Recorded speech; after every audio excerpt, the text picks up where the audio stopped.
Ons almal ken die storie. 1 Junie 1773 aan die ooskus van Tafelbaai, Kaap, die Goeie Hoop. 'n Stormwind het die jonge Thomas seilskip teen 'n sandbank verpletter. Matrose spartel desperaat teen onstuimige waters wat besig is om hulle lewens te eis. Wolraad Woltemade en sy perd trotseer al die gevare en red 14 lewens tot hy en sy perd ook verdrink. Maar wie was Wolraad Woltemade? Wat is sy nalatenskap en waarom is hy in vandag se moderne tye steeds relevant? In sy gedenkboek oor Wolraad Woltemade werp Martinus van Bart lig op hierdie vraag. Martinus is die afgetrede kultuurredakteur van die Kaapse Dagkoerant Die Burger en die outeur van 'n aantal belangwekkende kultuurhistoriese publikasies. Die boek Wolraad Woltemade 250 is ook die eerste gedenkboek van sy soort. Baie welkom Martinus. Baie dankie. So die eerste van sy soort, né? Dit wil gedoen wees.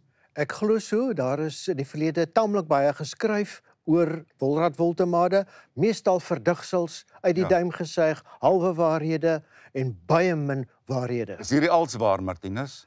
Kom ons sê, ons het probeer om so na en so getrou as moontlik aan die waarheid te kom, en waar ons getwyfel het, het ons gedebatteer, as dit ware, hoekom ons 'n sekere opsie gekies het. Absoluut, en dit is so 'n mooi boek. Ek het dit nou gelees, maar daar's ook die pragtigste foto's in. So baie geluk regtig met 'n prachtboek. Hoe dit die besluit gekom, ek wil 'n boek saamstel of skryf, Wolraad Woltemade, hoe dit begin? Behalwe vir Woltemade se verhaal soos wat u nou sopas vertel het ek nie veel meer geweet as dit nie, totdat ek in 23 2 jaar gelede, kry ek 'n oproep van 'n groot kultuurorganisasie wat by my wil weet waar is die nasionale monument vir Woltemade. Ja. En dis waar dit alste nou begin. Ja, hulle wou kranse lê. Ja.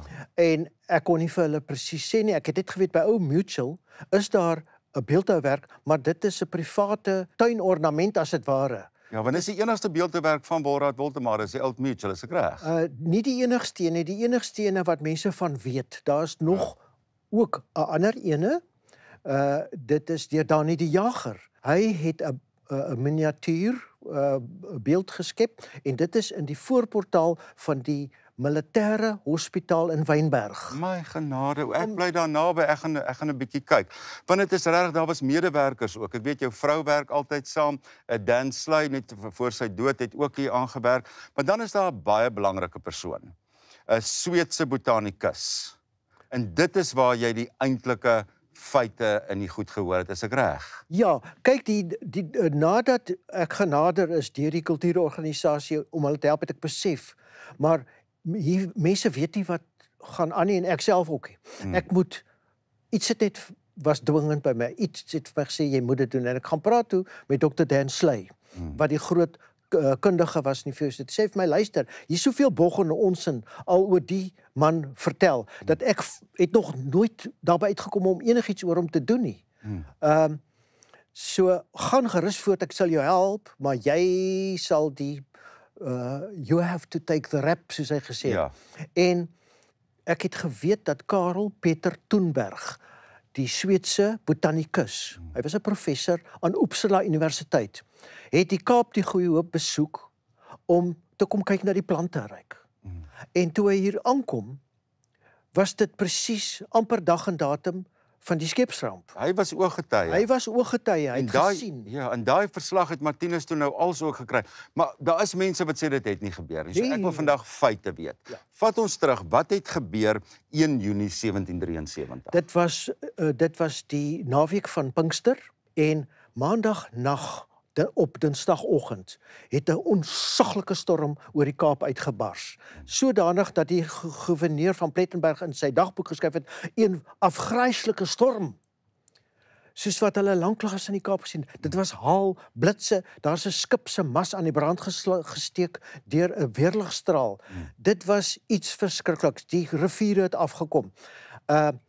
En die skepe in Tafelbaai se ankertoue het begin sleep en breek, en toe het die jonge Thomas by Paardeneiland het hy op die strand geloop.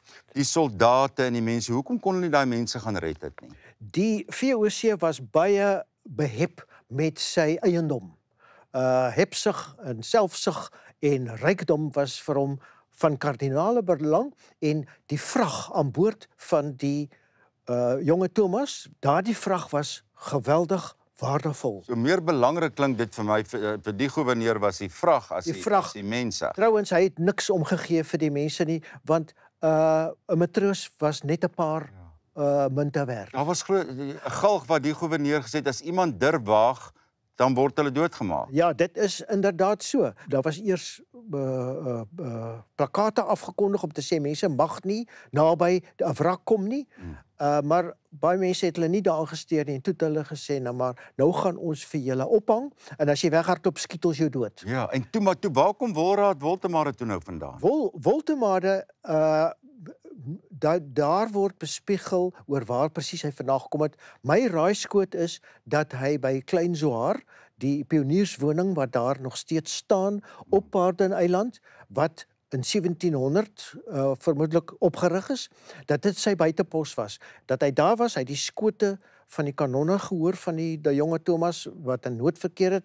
Hy het gaan kyk, op sy perd geklim en gaan kyk en hy het besef, hier is mense in gevaar. En hy ignoreer toe nou almal, né, Martinus? Dit is en hy gaan toe nou in met daai perd. Maar hy was glo 'n melkboer en ook in die kompanjie het hy as dieretuin bestuurder of oppasser. Ja, die gouverneur het hom aangestel as sy persoonlike oppasser van sy kudde, wat hy vir homself aangehou het. Hy het beeste ingevoer van Brettenberg, ingevoer van Europa en dan het dit gekruisdeel met die Koina se beeste en so het hy voortreffelike kudde gehad. En Woltemade moes toesien dat melk, kaas, botter, vleis na die kasteel toe elke dag geneem word. Maar hy besluit toe die hel met die gouverneur, ek gaan nou in met die perd, ek gaan die mense red, nee. Net so, jy weet, Woltemade was 'n Duitser wat uit nood uit, daar was 'n ystydperk en daar was hongersnood in Duitsland. Hy het uit nood uit gaan werk soek by die VOC.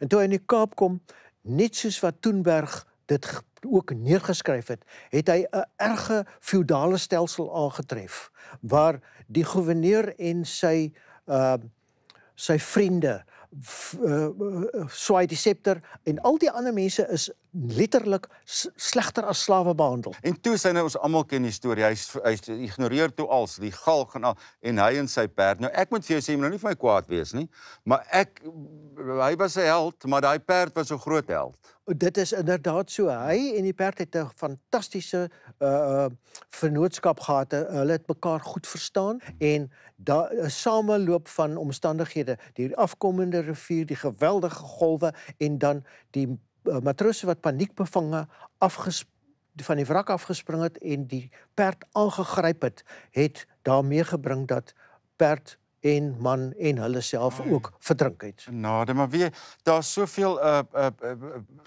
na dit nou, ek bedoel, die afgelope klompie jare wat dit in Suid-Afrikaanse beeldhou en die skilder en die grafiese kuns, daar was 'n toneelstuk. Ons ken natuurlik almal die medalje, die Wolraad Woltemade dapperheid, né? Groot skande dat dit weggeneem is en met iets anders vervang is. Leipold in sy digkuns het ook Wolraad Woltemade taamlik hy het 2 gedigte geskryf, een oor die epiese gedig oor die hele verhaal van Woltemade, hoe hy die mense gered het, en dan het hy die spook van Woltemade geskryf, wat daar was al in sy tyd in 1795, toe hy 'n koerantman was in die Kaap, was daar al gerugte dat Woltemade spook daar by op Paardeneiland by Klein Zoar, en hy het toe 'n gedig geskryf waar hy tipies Leipold gefilosofeer het daaroor, en gesê, julle skinder en julle is beswaar oor 'n spook.